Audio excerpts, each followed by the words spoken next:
അസ്സലാമു അലൈക്കും dear friends. ഇന്നത്തെ നമ്മുടെ സ്പെഷ്യൽ നിങ്ങൾ ആരും ഇതുവരെയും ട്രൈ ചെയ്ത് നോക്കിയിട്ടില്ലാത്ത ഒരു അടിപൊളി വെറൈറ്റി റെസിപ്പിയാണ്. നമ്മുടെ ഈ വീഡിയോ കണ്ടുകൊണ്ടിരിക്കുന്ന സമയത്ത് നിങ്ങൾക്ക് ഇഷ്ടപ്പെടുകയാണെങ്കിൽ ഒന്ന് ലൈക്ക് ചെയ്തേക്കണേ. അതുപോലെ തന്നെ നമ്മുടെ ഈ ചാനൽ ആദ്യമായിട്ട് കാണുന്നവരും ഇതുവരെയും സബ്സ്ക്രൈബ് ചെയ്യാത്തവരും പ്ലീസ് ഒന്ന് സബ്സ്ക്രൈബ് ചെയ്തേക്കണേ. ഞാനിടുന്ന വീഡിയോസ് ഉടനടി കിട്ടുന്നതിനായി സബ്സ്ക്രൈബ് ബട്ടന്റെ തൊട്ടടുത്ത് കാണുന്ന ബെല്ലൈക്കൺ കൂടി ക്ലിക്ക് ചെയ്തിട്ട് ഓൾ എന്ന ഓപ്ഷൻ എനേബിൾ ചെയ്യാനും മറക്കല്ലേ. അപ്പോൾ ആദ്യം തന്നെ ഒരു പാൻ എടുത്തിട്ടുണ്ട്. ഫ്ലെയിം ഒന്നും ഓൺ ആക്കിയിട്ടില്ല. ഒരു കോഴിമുട്ട പൊട്ടിച്ചൊഴിക്കാം. ഇനി ഇതിലേക്ക് നമ്മൾ ചേർത്ത് കൊടുക്കുന്നത് 10 രൂപയുടെ ഒരു പാക്കറ്റ് പാൽപ്പൊടിയാണ്. ഇനി മുട്ടയും പാൽപ്പൊടിയും ഒന്ന് മിക്സ് ചെയ്യാം. ഫ്ലെയിം ഓൺ ആക്കി കൊടുക്കരുത്, നന്നായിട്ടൊന്ന് മിക്സ് ചെയ്തെടുക്കുക. പാൽപ്പൊടിയും മുട്ടയും കട്ടകളൊന്നും ഇല്ലാതെ അതൊന്ന് മിക്സ് ചെയ്തെടുത്തിട്ടുണ്ട്. ഇനി ഇതിലേക്ക് നമ്മൾ ചേർത്ത് കൊടുക്കുന്നത് ഒരു മധുരത്തിന് വേണ്ടിയിട്ട് ഒരു 3 ടേബിൾ സ്പൂൺ പഞ്ചസാര ചേർത്ത് കൊടുക്കാം. അത്യാവശ്യം മധുരമുണ്ട്. നല്ല മധുരമൊക്കെ വേണമെന്നുണ്ടെങ്കിൽ 4 ടേബിൾ സ്പൂൺ വരെ എടുക്കാം. തീരെ മധുരം വേണ്ടാന്നുണ്ടെങ്കിൽ ഒരു 2 ടേബിൾ സ്പൂൺ പഞ്ചസാരയൊക്കെ എടുത്താൽ മതിയാവും. പഞ്ചസാരയും കൂടി ചേർത്ത് ഒന്ന് മിക്സ് ചെയ്യാം. ഇപ്പോഴും ഞാൻ ഫ്ലെയിം ഓൺ ആക്കിയിട്ടില്ല. അപ്പോൾ അതാ പഞ്ചസാരയും കൂടെ ചേർത്ത് നന്നായിട്ടൊന്ന് മിക്സ് ചെയ്തെടുത്തിട്ടുണ്ട്. പഞ്ചസാര ചേർത്ത് ഒന്ന് മിക്സ് ചെയ്ത് കൊടുത്തതിന് ശേഷം ഫ്ലെയിം ഓണാക്കി കൊടുക്കുക. മീഡിയം ഫ്ലെയിം വെച്ച് കൊടുക്കുക. എന്നിട്ട് നമ്മളിതിലേക്ക് ഒന്ന് ജസ്റ്റ് ഒന്ന് ചൂടായി വരുന്ന സമയത്ത്, ഒരുപാടങ്ങ് ചൂടാവരുത്, ചെറുതായിട്ടൊന്ന് ചൂടായി വരുന്ന സമയത്ത് ഇതിലേക്ക് 1/2 കപ്പ് റവ ഇതുപോലെ ഒന്ന് ചേർത്ത് കൊടുത്ത് മിക്സ് ചെയ്ത് യോജിപ്പിച്ചെടുക്കുക. റോസ്റ്റ് ചെയ്തെടുത്ത റവയാണ്. റോസ്റ്റ് ചെയ്തതോ റോസ്റ്റ് ചെയ്യാത്തതോ ഏത് റവ വേണമെങ്കിലും എടുക്കാവുന്നതാണ്. റവയും കൂടെ ചേർത്ത് ഇതാവുന്ന മിക്സ് ചെയ്തെടുത്തിട്ടുണ്ട്.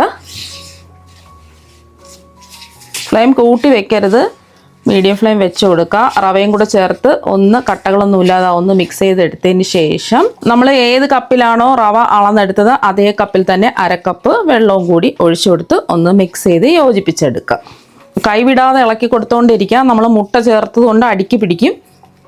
ഇനി ഫ്ലെയിം ഒന്ന് കുറച്ച് വെച്ച് കൊടുക്കാം. എന്നിട്ട് ഇളക്കി കൊടുത്തുകൊണ്ടേയിരിക്കുക. ഇതുപോലെ ഒന്ന് മിക്സ് ചെയ്ത് യോജിച്ച് വരുന്ന സമയത്ത് ഇതിലേക്ക് ഒരു നുള്ള് ഉപ്പ് ചേർത്ത് കൊടുക്കാം. ഉപ്പ് വേണമെന്ന് നിർബന്ധമൊന്നുമില്ല. മധുരം ഒന്ന് ബാലൻസ് ചെയ്യാൻ വേണ്ടിയിട്ടാണ് നമ്മൾ ഉപ്പ് ചേർത്ത് കൊടുക്കുന്നത്. പാനിൽ നിന്ന് വിട്ട് കിട്ടുന്നവരെ ഇതൊന്ന് ഇളക്കി കൊടുക്കാം. അപ്പോൾ ഇതാ വെള്ളമൊക്കെ വറ്റി റവയൊക്കെ വെന്ത് പാനിൽ നിന്ന് ഇതുപോലെ വിട്ട് വന്നിട്ടുണ്ട്. ഈ ഒരു സമയം നമുക്ക് ഫ്ലെയിം ഓഫാക്കിയിട്ട് ഇതൊരു പാത്രത്തിലേക്ക് മാറ്റാം. ഇപ്പോൾ ഇത് ഒരു ബൗളിലേക്ക് മാറ്റിയിട്ടുണ്ട്. ഇതുപോലെ ഒരു സ്പാച്ചുല വെച്ചിട്ടോ അല്ലെങ്കിൽ ഒരു സ്പൂൺ വെച്ചിട്ടോ ഇതുപോലെ ഒന്ന് നിരത്തി വെച്ച് കൊടുക്കുക. ഇതിൻ്റെ ചൂട് ചെറുതായിട്ടൊന്ന് മാറി കിട്ടുന്നതിന് വേണ്ടിയിട്ടാണ്. ഇതിൻ്റെ ചൂട് ചെറുതായിട്ടൊന്ന് മാറി കിട്ടിയിട്ടുണ്ട്. ഇനി ഇതിലേക്ക് ഒരു 1/4 കപ്പ് മൈദ ചേർത്ത് കൊടുക്കാം. പാടങ്ങ് ചൂട് മാറാൻ നിൽക്കണ്ട. ചെറിയൊരു ചൂടോട് കൂടി തന്നെ ഒരു 1/4 കപ്പ് മൈദ ചേർത്തിട്ട് നന്നായിട്ട് മിക്സ് ചെയ്ത് കുഴച്ചെടുക്കാം. മൈദയ്ക്ക് പകരം നിങ്ങൾക്ക് ഗോതമ്പ് മാവും എടുക്കാവുന്നതാണ്. ഇപ്പം നിങ്ങൾക്ക് ഏതാണോ ഇഷ്ടമുള്ളത് ആ മാവ് എടുക്കുക. ഗോതമ്പ് മാവോ മൈദയോ ഏത് വേണമെങ്കിലും എടുക്കുക. ഇപ്പം മൈദയും കൂടെ ചേർത്തിട്ട് അതാ ഒന്ന് കുഴച്ച് ഉരുട്ടി എടുത്തിട്ടുണ്ട്. ഇപ്പം നല്ല പെർഫെക്റ്റ് ആയിട്ട് ഇതാ കിട്ടിയിട്ടുണ്ട്. ഒട്ടിപ്പിടിക്കാതെ, കയ്യിലൊന്നും ഒട്ടിപ്പിടിക്കാതെ, ബൗളിലൊന്നും ഒട്ടിപ്പിടിക്കാതെ നല്ല കറക്റ്റായിട്ട് ഇതാ ഉരുട്ടി എടുത്തിട്ടുണ്ട്. അഥവാ ഒട്ടിപ്പിടിക്കുകയാണെന്നുണ്ടെങ്കിൽ വേണമെന്നുണ്ടെങ്കിൽ മാത്രം കയ്യിൽ കുറച്ച് എണ്ണയോ നെയ്യോ തടവിയിട്ട് ഒന്ന് ഉരുട്ടി സോഫ്റ്റാക്കി എടുക്കാം. നല്ലതുപോലെ ഒന്ന് കുഴച്ച് സോഫ്റ്റാക്കി എടുക്കണം. ഈ ഒരു പരുവത്തിലാണ് കിട്ടേണ്ടത്. ഒരുപാട് അങ്ങ് ലൂസായി പോകാൻ പാടില്ല.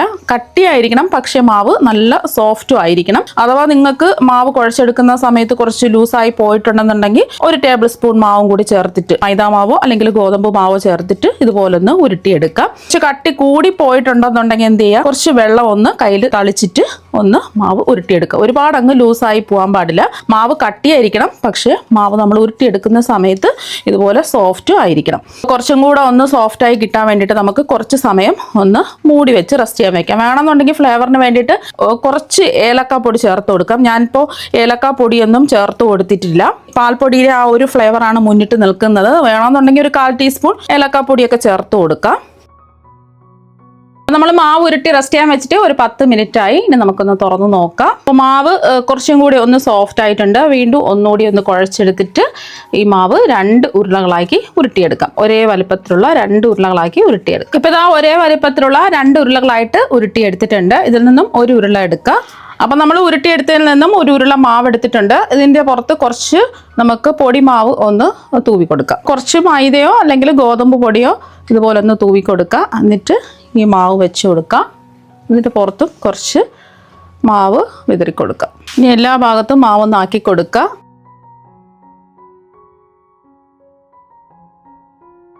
കൈ വെച്ചിട്ട് ചെറുതായിട്ട് ഇതുപോലെ ഒന്ന് പ്രസ് ചെയ്ത് കൊടുത്തതിന് ശേഷം നമുക്കിതൊന്ന് പരത്തിയെടുക്കാം. ഇനി ഇത് നമുക്ക് പരത്തിയെടുക്കാം. ഒരുപാട് കനം കുറച്ച് പരത്തരുത്, ചെറിയൊരു കനത്തിൽ പരത്തിയെടുക്കുക. ഒരുപാട് കനം കുറയാനും പാടില്ല, ഒരുപാട് കനം കൂടി പോകാനും പാടില്ല. അപ്പോൾ അതാ ഒന്ന് പരത്തി എടുത്തിട്ടുണ്ട്. ഒരുപാട് കനം കൂടി പോവാതെ ചെറിയൊരു കനത്തിൽ ഇതുപോലെ ഒന്ന് പരത്തിയെടുക്കുക. ഈ ഒരു കനത്തിൽ വേണം പരത്തിയെടുക്കാൻ. ഗ്ലാസ് വെച്ചിട്ട് ഈ മാവൊന്ന് ഷേപ്പ് ചെയ്തെടുക്കുക. ഒരു ഗ്ലാസ്സോ അല്ലെങ്കിൽ ഒരു ബൗളോ വെച്ചിട്ട് ഒന്ന് ഷേപ്പ് ചെയ്തെടുക്കുക. കറക്റ്റ് റൗണ്ട് ഷേപ്പിൽ കിട്ടുന്നതിന് വേണ്ടിയിട്ടാണ്. നിങ്ങൾക്ക് ഇഷ്ടമുള്ള ഷേപ്പിൽ റെഡിയാക്കി എടുക്കാം.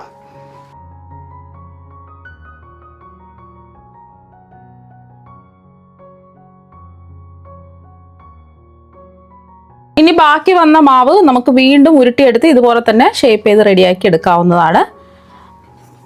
അപ്പോൾ നമ്മൾ ഷേപ്പ് ചെയ്ത് കട്ട് ചെയ്ത് വെച്ചിരിക്കുന്ന മാവ് ഒട്ടിപ്പിടിക്കാതിരിക്കാൻ വേണ്ടിയിട്ട് കുറച്ച് മൈദ ഒന്ന് വിതറി കൊടുക്കുക ഇതിൻ്റെ മുകളിലായിട്ട്. നമ്മൾ അടുത്തതും ഇതുപോലെ പരത്തി ഇതിൻ്റെ മുകളിൽ വെച്ചെടുക്കുമ്പോൾ ഒട്ടിപ്പിടിക്കും. അപ്പോൾ അതുകൊണ്ടാണ് കുറച്ച് മൈദ ഒന്ന് വിതറി കൊടുത്തിട്ട് ഇതിൻ്റെ മുകളിലായിട്ട് ബാക്കിയിരിക്കുന്നതും പരത്തി ഇതുപോലെ ഷേപ്പ് ചെയ്ത് കട്ട് ചെയ്തെടുക്കാം. അപ്പോൾ അതെല്ലാം പരത്തി ഷേപ്പ് ചെയ്ത് റെഡിയാക്കി എടുത്തിട്ടുണ്ട്. ബാക്കി വന്ന മാവ് ചെറുതായിട്ട് ഒന്ന് പരത്തി എടുത്തിട്ടുണ്ട്. ഇനി ഇത് ഫ്രൈ ചെയ്തെടുക്കുന്നതിന് വേണ്ടിയിട്ട് കുറച്ച് എണ്ണ ചൂടാക്കാൻ വെച്ചിട്ടുണ്ട്. എണ്ണ ചൂടായതിന് ശേഷം ഓരോന്നായിട്ടിട്ട് ഫ്രൈ ചെയ്തെടുക്കാം. മീഡിയം ഫ്ലെയിം വെച്ച് കൊടുക്കുക. ഇപ്പോൾ അതെല്ലാം ഒന്ന് വീർത്ത് വന്നിട്ടുണ്ട്. വീർത്ത് വരുന്ന സമയത്ത് തിരിച്ചിട്ട് കൊടുക്കുക. അപ്പോൾ രണ്ട് വശവും നല്ലോണം മുരിഞ്ഞ് വന്നിട്ടുണ്ട്. ഇനി എണ്ണയിൽ നിന്ന് അങ്ങ് കോരി മാറ്റാം. ബാക്കിയിരിക്കുന്നതും ഇതുപോലെ തന്നെ ഫ്രൈ ചെയ്തെടുക്കാം.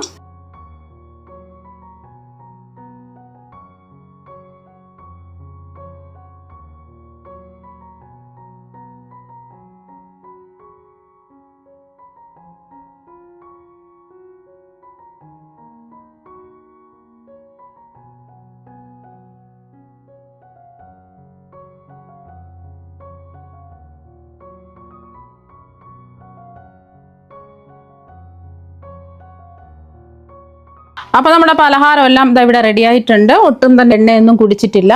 നല്ല അടിപൊളി ടേസ്റ്റാണ് കഴിക്കാൻ വേണ്ടിയിട്ട്. പുറത്ത് നല്ല ക്രിസ്പി ആയിട്ടാണ് ഇരിക്കുന്നത്, ഉള്ളിൽ നല്ല സോഫ്റ്റും ആണ്. എന്തായാലും നിങ്ങൾ ഒരു പ്രാവശ്യം ഒന്ന് ട്രൈ ചെയ്ത് നോക്കുക. തീർച്ചയായും നിങ്ങൾക്ക് എല്ലാവർക്കും ഒരുപാട് ഇഷ്ടമാകും. അപ്പോൾ നമുക്ക് മറ്റൊരു വെറൈറ്റി വീഡിയോ ആയിട്ട് വീണ്ടും കാണാം. താങ്ക്